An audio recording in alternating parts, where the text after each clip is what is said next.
Assalamualaikum warahmatullahi wabarakatuh. Inilah makhluk-makhluk aneh Islam dalam Al-Quran dan hadis. Makhluk-makhluk mitologi dalam Islam memiliki keberadaan yang diyakini dan diterima dalam keyakinan umat Islam. Meskipun tidak selalu secara eksplisit dijelaskan dalam Al-Quran, mereka memiliki sifat, bentuk, dan tugas yang berbeda-beda. Dan keberadaan serta peran mereka dapat beragam, tergantung pada sumber kepercayaan dan tradisi Islam yang berbeda di berbagai wilayah. Contoh makhluk-makhluk mitologi dalam Islam termasuk jin, malaikat, dan peri. Jin misalnya dianggap sebagai makhluk gaib yang diciptakan dari api oleh Allah, memiliki kebebasan memilih antara kebaikan dan kejahatan, dan seringkali dihubungkan dengan cerita-cerita gaib atau peristiwa-peristiwa supranatural dalam Islam. Malaikat di sisi lain adalah makhluk gaib yang diciptakan dari cahaya dan memiliki tugas-tugas tertentu dalam menyampaikan pesan Allah kepada manusia, serta menjaga alam semesta sesuai dengan kehendaknya. Sementara itu, peri adalah makhluk gaib yang diyakini hidup di alam lain dan terlibat dalam interaksi dengan manusia dalam beberapa tradisi Islam.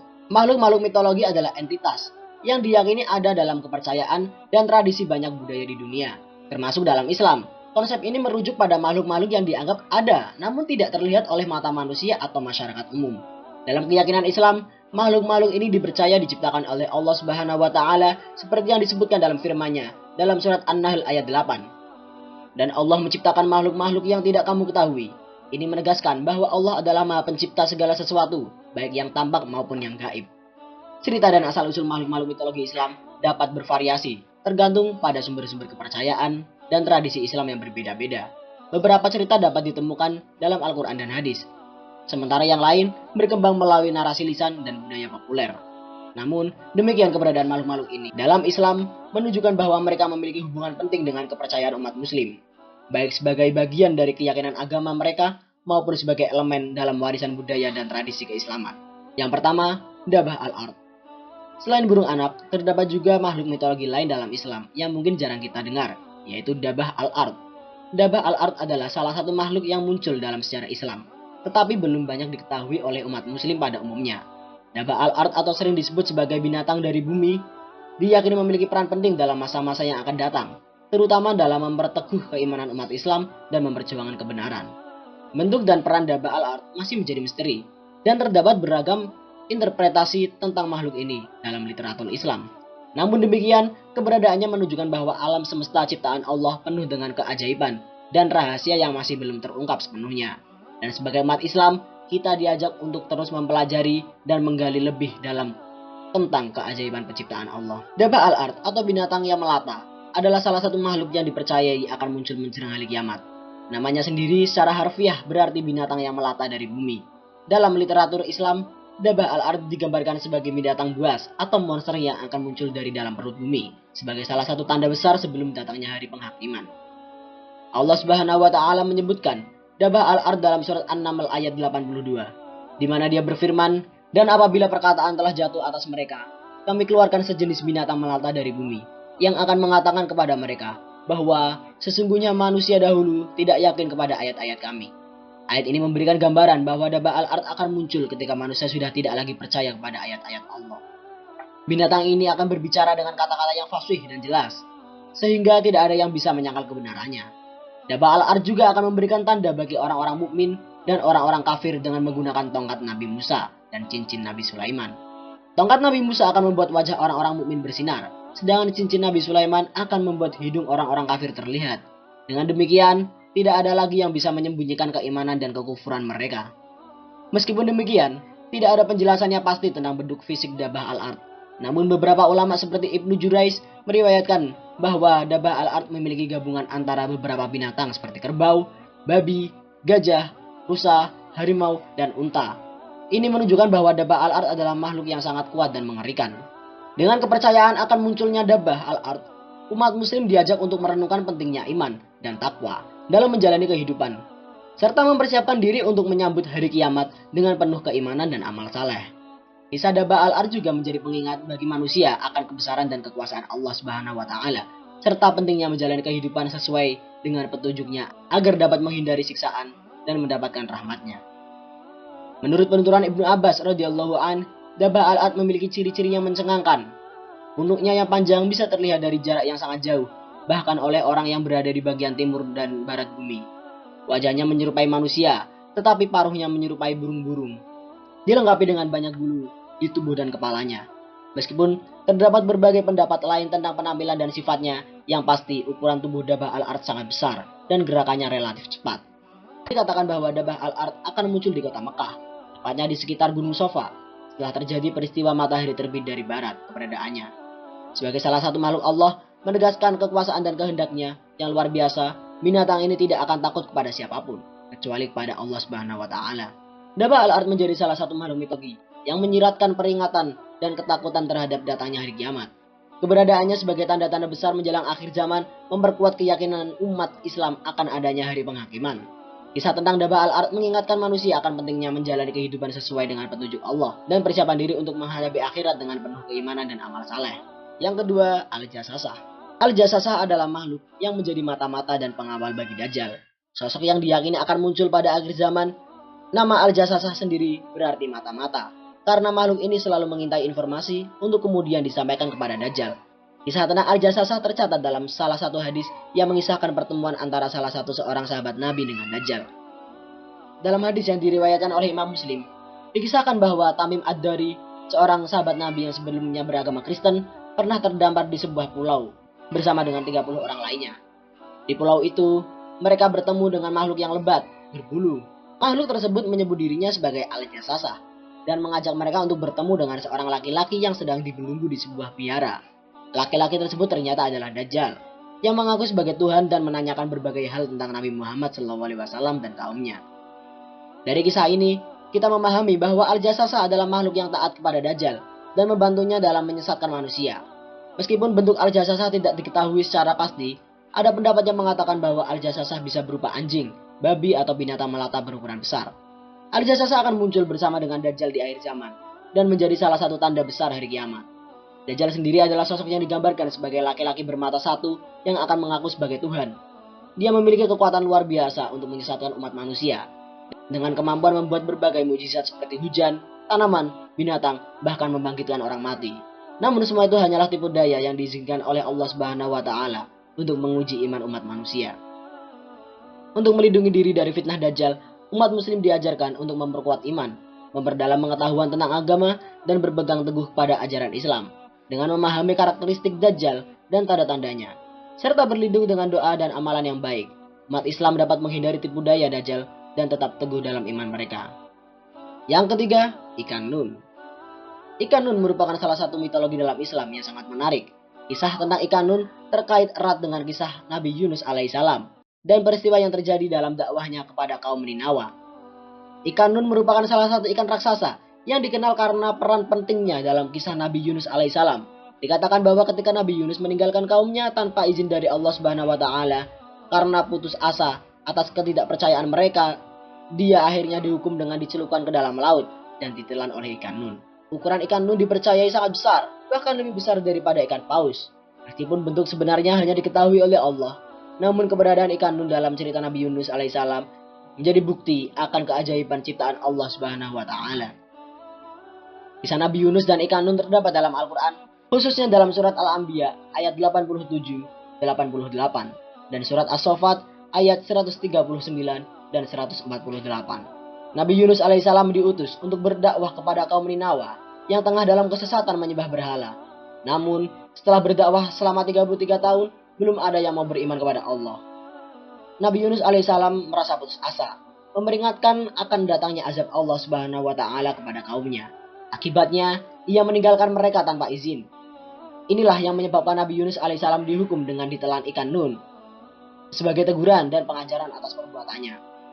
Tentu saja, keberadaan ikan nun dan peristiwa yang terjadi dengan Nabi Yunus alaihissalam adalah bagian dari keajaiban dan kehendak Allah Subhanahu wa Ta'ala. Apakah ikan nun masih hidup sampai sekarang atau tidak, hanya Allah yang mengetahuinya. Kisah ini tetap menjadi pelajaran berharga tentang keteguhan dalam berdakwah, kesabaran, dan taat kepada kehendak Allah dalam menghadapi cobaan dan ujian hidup. Kisah Nabi Yunus alaihissalam yang menaiki sebuah kapal dan kemudian ditelan oleh ikan nun adalah salah satu kisah yang penuh dengan pelajaran dan hikmah dalam Islam. Ketika Nabi Yunus alaihissalam menaiki sebuah kapal yang berlayar di laut, tiba-tiba kapal tersebut mengalami badai hebat yang mengancam keselamatan penumpangnya. Orang-orang di kapal pun memutuskan untuk mengundi siapa yang harus melompat ke laut agar kapal tidak tenggelam. Nama Nabi Yunus alaihissalam keluar sebanyak 3 kali berturut-turut dalam undian tersebut. Maka dengan penuh kesadaran dan taat kepada Allah Subhanahu wa taala, Nabi Yunus alaihissalam pun memutuskan untuk melompat ke laut. Beliau terombang-ambing di dalam perut ikan Nun, di antara 3 kegelapan. Gelapnya perut ikan, gelapnya dasar laut, dan gelapnya malam. Namun meskipun dalam kondisi yang sangat sulit dan terasa sepi, Nabi Yunus alaihissalam tidak pernah berhenti bertasbih dan menyesali kesalahannya. Beliau terus berdoa kepada Allah Subhanahu wa taala dengan mengucapkan tawadu yang menggetarkan hati. Tidak ada Tuhan selain Engkau, Maha suci Engkau, sungguh aku termasuk orang-orang yang zalim. Allah Subhanahu wa taala yang Maha Pengampun dan Maha Pemurah menerima doa Nabi Yunus alaihissalam.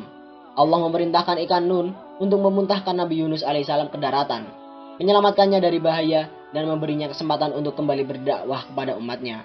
Kesabaran, keteguhan iman, dan taat kepada kehendak Allah yang ditunjukkan oleh Nabi Yunus alaihissalam dalam kisah ini memberikan pelajaran penting bagi umat manusia tentang kekuatan doa, kesediaan untuk bertobat, dan keagungan kasih sayang Allah Subhanahu wa taala. Nabi Yunus alaihissalam tidak dalam keadaan yang baik, tubuhnya lemah dan kurus. Kulitnya mengelupas akibat pengalaman yang luar biasa di dalam perut ikan. Namun Allah Subhanahu wa taala dengan kasih sayangnya yang tiada tara menumbuhkan pohon labu untuk Nabi Yunus alaihissalam. Pohon labu ini memberikan buah yang mudah dimakan dan daunnya dapat dijadikan selimut bagi Nabi Yunus alaihissalam. Dengan pemberian Allah ini, Nabi Yunus alaihissalam pulih kembali dan mendapatkan kekuatan untuk melanjutkan tugas berdakwahnya. Setelah pulih dari pengalaman yang menggetarkan tersebut, Nabi Yunus alaihissalam memutuskan untuk kembali ke Ninawa, kota tempat tinggalnya, dengan tekad untuk melanjutkan tugas dakwahnya. Namun ketika sampai di Ninawa, beliau mendapat kabar yang mengejutkan. Kaumnya telah bertobat dan beriman kepada Allah Subhanahu wa taala. Ketika Nabi Yunus meninggalkan Ninawa, dia telah memberi peringatan akan datangnya azab Allah kepada kaumnya yang tengah dalam kesesatan. Mereka yang awalnya tidak mau mendengarkan dan memusuhi Nabi Yunus alaihissalam, akhirnya merenung dan bertobat atas kesalahan mereka. Mereka menyadari pentingnya ketaatan kepada Allah Subhanahu wa taala dan memohon ampunannya. Dia merasa lega dan bersyukur atas rahmat Allah Subhanahu wa taala yang tidak terhingga. Ini merupakan bukti nyata akan keagungan rahmat dan kasih sayang Allah yang telah memberikan kesempatan bagi hamba-hambanya untuk bertobat dan kembali kepadanya, meskipun telah melakukan kesalahan besar. Kisah tentang Nabi Yunus alaihissalam dan pengalaman yang luar biasa di dalam perut ikan Nun memberikan pelajaran penting tentang kekuatan iman, ketabahan dalam menghadapi cobaan, serta kebesaran rahmat dan ampunan Allah Subhanahu wa taala. Ini menjadi inspirasi bagi umat Islam untuk senantiasa bertawakal kepada Allah dalam menghadapi segala ujian dan kesulitan dalam hidup. Yang keempat, burung ababil. Burung ababil adalah salah satu makhluk mitologi dalam Islam yang memiliki sejarah yang sangat penting dan menakjubkan. Kisah tentang burung ababil terdapat dalam Al-Quran, surat Al-Fil ayat 3, di mana disebutkan, dan dia mengirimkan kepada mereka burung yang berbondong-bondong. Peristiwa ini terjadi pada tahun 570 Masehi, saat Raja Abraha, seorang gubernur Yaman yang bawahan kerajaan Aksum, berencana untuk menghancurkan Ka'bah dengan membawa pasukan bergajah yang besar dan kuat. Dalam menghadapi ancaman tersebut, Allah Subhanahu wa taala mengirimkan bala bantuan dalam bentuk burung ababil yang terbang berbondong-bondong menuju pasukan gajah. Burung-burung ini membawa batu-batu kecil dari neraka yang mereka jatuhkan dengan presisi yang luar biasa, hingga berhasil menggagalkan serangan pasukan bergajah tersebut. Ka'bah dan kaum Quraisy berhasil dilindungi dari ancaman yang sangat besar. Kisah tentang burung ababil mengandung banyak makna dan pelajaran bagi umat Islam. Salah satunya adalah tentang kekuasaan dan kehendak Allah Subhanahu wa taala yang tak terbatas, bahwa dia mampu melindungi Ka'bah dan umatnya dengan cara yang tidak terduga. Selain itu, kisah ini juga mengajarkan tentang pentingnya keimanan dan ketaatan kepada Allah, bahwa dengan berserah diri kepada Allah, kita dapat menghadapi segala macam ujian dan tantangan dalam hidup. Burung ababil juga memiliki simbol kekuatan kolektif dan kebersamaan dalam menghadapi musuh. Meskipun burung-burung tersebut hanyalah makhluk kecil, namun dengan kerjasama yang kuat, mereka mampu menghentikan pasukan-pasukan bergajah yang jauh lebih besar dan kuat ini. Ini mengajarkan kepada kita tentang pentingnya solidaritas dan kerjasama dalam menghadapi ancaman yang datang. Abraha, seorang gubernur Yaman yang bawahan kerajaan Aksum, memiliki dendam yang mendalam terhadap Ka'bah. Sebelumnya, ia telah membangun gereja besar di sana, dengan harapan menjadikannya pusat ibadah bagi seluruh orang Arab. Namun upayanya gagal, karena tidak ada yang mau datang ke gereja tersebut.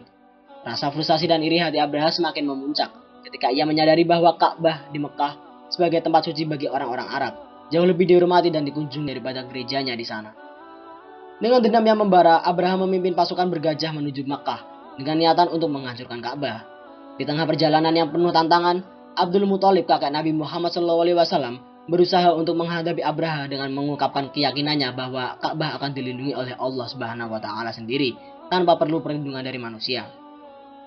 Abdul Muthalib bersama orang-orang Quraisy memutuskan untuk mengungsi ke bukit-bukit sekitar Mekah dan berdoa kepada Allah Subhanahu wa taala untuk menyelamatkan Ka'bah dari ancaman Abraha. Mereka menyadari bahwa rumah itu adalah milik Allah dan hanya Dia yang berhak melindunginya dari orang-orang yang ingin merusaknya.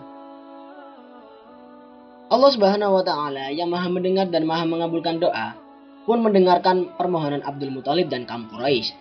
Sebagai tanda keajaiban dan pertolongannya, Allah Subhanahu wa taala mengirimkan bala bantuan dalam bentuk burung ababil. Buru-buru ini membawa batu-batu panas yang diambil dari neraka yang mereka lemparkan kepada pasukan Gajah Abraha. Setiap yang terkena batu-batu tersebut akan binasa.